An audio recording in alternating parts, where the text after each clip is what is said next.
Xbox One, PlayStation 4, and Nintendo Switch. That's all the consoles there are, right? Well, in the West. I'm Falcon, and today on GameRank's 10 Chinese video game consoles you didn't know exist. Believe it or not, up until 2015, China had banned video game consoles, so these all would have been contraband not long ago. Number 10 is the Ouya, which modifies one letter from the short-lived Ouya, or Ouya, and also decided to go ahead and rip off both the PS4 and the Xbox One. I mean, it literally just has an Xbox One controller and has the body of a PS4 with that Xbox One venti thing that they stopped putting on the console. However, the console itself is kind of a piece of garbage, just an Android thing. I mean, nothing against Android consoles because they do serve a purpose and they can be a lot of fun, but when you're basically trying to act as though you have something that is like the Xbox One and the PS4 and it turns out to be an Android console, somebody's gonna be like, yeah, nope. Number 9 is the Phony P3.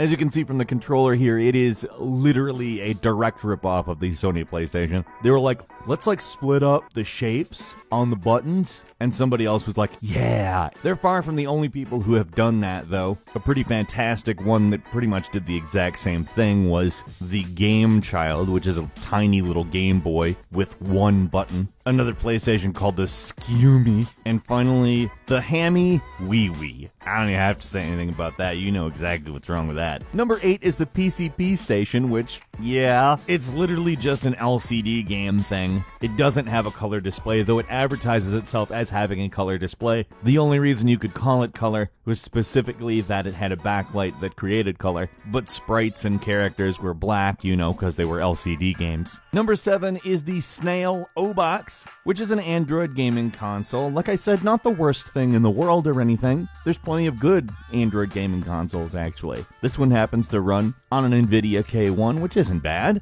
but it's called the O-Box, and it's very clearly meant to look like somewhere between a computer and an Xbox. In fact, I'd go ahead and say that it's taking on that time-honored, hey, somebody probably won't know the difference between an Xbox and an O-Box when they're buying something, and might buy ours approach, which is not a good approach. It has a couple of cool things like 4 terabytes of storage in one of the massive storage options it has, as well as 3D and 4K video. It also has modular designs so you can actually interchange parts on it, but I mean, it was released a couple years ago and it hasn't set the world on fire, so I can't imagine it's that big of a deal. Number 6 is Chinese knockoff Game Boy Advances, like the K1 GBA, which is really an awesome reproduction of the body of the Game Boy Advance. It even has TV out. And then there's also the Revo K101, which has a completely different form factor. However, in my opinion, is kind of a superior console on account there's just a ton of options for play on this thing, and there's really no way to make any jokes that dunk on it. It's just an awesome piece of hardware.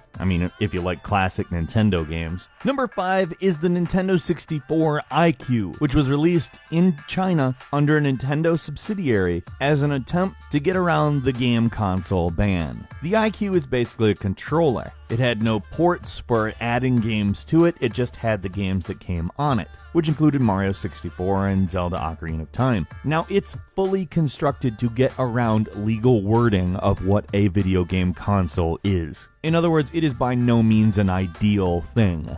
It's actually a lot like those garbage 30 game plus things that you can buy in the toy store or Walmart. Number 4 is the Morpheus X300, which is basically a Nintendo Switch that doesn't really seem to have anything to it other than the fact it's a really big, controllerless 3D gaming tablet. It's an Android tablet, so obviously it's not as good as the Nintendo Switch. And believe it or not, it actually came first. However, that doesn't necessarily mean that Nintendo ripped it off, but still, the similarities are striking. Number 3, the Jungle Track Sport V, which is literally a Wii clone. It very literally was a much more limited game console. It had a 16-bit CPU in it, if you're really wondering exactly how powerful it was, and obviously it didn't actually compete with the Wii, it just looked like one. Like I said, it's one of those grifts where they attempt to look like something that's popular, so somebody buys it. Number 2 is the Polystation line of consoles, which sounds quite a bit like it would be there to emulate the PlayStation, right? Nope, they're there for the Nintendo. The first Polystation emulates the NES, the Super Polystation 2 emulates the Super Nintendo, And the Mini Polystation 3 was actually a Nintendo DS ripoff. I don't know why, but the Mini Polystation 3 has a tiny controller that, I don't know, it looks ridiculous. And finally, number 1 is an Xbox Kinect clone called iDong. I don't even really have to describe the system to you, just that it is called the iDong. Yes, I fully understand that dong most likely means something different in Chinese, but it's a console called the iDong. There's no coming back from that. What did you think? Were there any of these that you thought might actually be cool to have, or just think it's all ridiculous? Leave us a comment, let us know what you think, and if you enjoyed this video, please click like. If you're not subscribed, now would be a great time to do so. We upload brand new videos every single day of the week, and the best way to see them first is a subscription. As always, we thank you very much for watching this video. I'm Falcon. You can follow me on Twitter at Falcon the Hero, and we'll see you next time right here on GameRanks.